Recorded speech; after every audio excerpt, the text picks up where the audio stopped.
With Snow reportedly in the works, a new door has been opened regarding the characters we should expect in the sequel. In this video, we'll take a look at each of the characters we expect to see in the series. Number 10. Tyrion Lannister.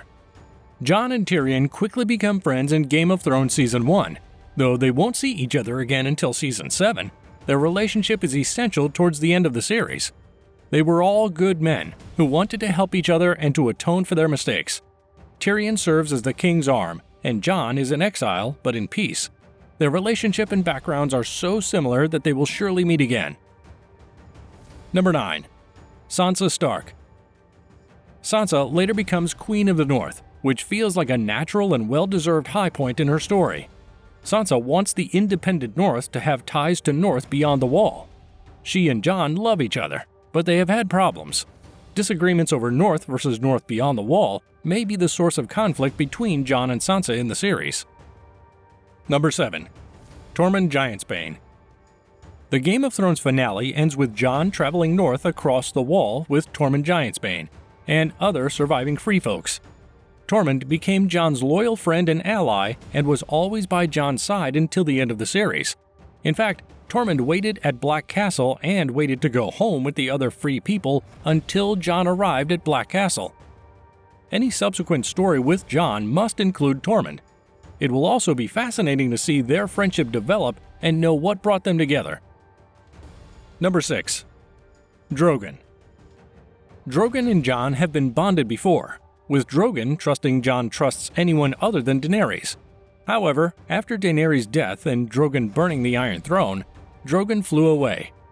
Drogon's unresolved fate and Jon's connection to him make the dragon likely to appear in the next series. While Jon knows he has no choice but to kill Daenerys, he may still struggle with pain and regret, which will become more complicated after his reunion with the dragon. Number 5. Grey Worm. Missandei's death shattered the last piece of humanity in Grey Worm, turning him into a cold-blooded killer. Viewers were devastated by his transformation as they hoped for a happy ending. Grey Worm demanded justice for Queen Daenerys' death, going so far as to threaten the destruction of Westeros. Bran banishes Jon Snow to the Night's Watch, appeasing Grey Worm and the Unsullied. Number 4. Samwell Tarly. Samwell Tarly, one of the smartest people in Westeros, is Jon Snow's friend. Jon helps his friend get used to Castle Black's harsh regime while Sam gives him advice. Their paths diverged after King Bran chose Sam as his Grand Maester, separating them by 3,000 miles. It's nearly impossible to make a show about Jon Snow that doesn't include Sam at some point in the story, unless the producers want the fandom to revolt. Number 3. Daario Naharis. Jon Snow is like an upgraded version of Daario Naharis. Both men are equally charming and heroic, but Jon's popularity and Nordic roots helped Daenerys' campaign. The Queen put Daario in charge of the administration of Meereen, ordering him to rule in her name. As news of Daenerys' death quickly spreads worldwide, Daario will inevitably discover the shocking truth. Given his rude personality, Daario might come to Westeros for revenge. Number 2. Davos Seaworth. After Stannis' death, defeat, and Jon's resurrection, Davos became Jon's most trusted advisor.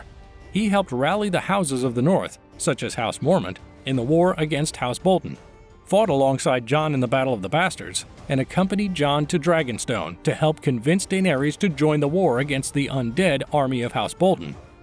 Davos now serves as Master of the Ships. Davos isn't geographically close to Jon, but his close relationship with Jon keeps him coming back. Number 1. Arya Stark. Of the surviving Starks, Jon certainly has the closest relationship with Arya.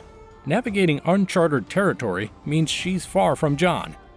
Given the distance between them, Arya can be difficult to appear in the story, even harder than the distance between Jon and the characters in King's Landing. However, if Jon needs Arya or she needs him, the two will be willing to make an extra effort if required. Many of the actors playing these roles have agreed to reprise their roles, so there is a high possibility that we will see many of them in the new series. But which character do you think will truly return in the series?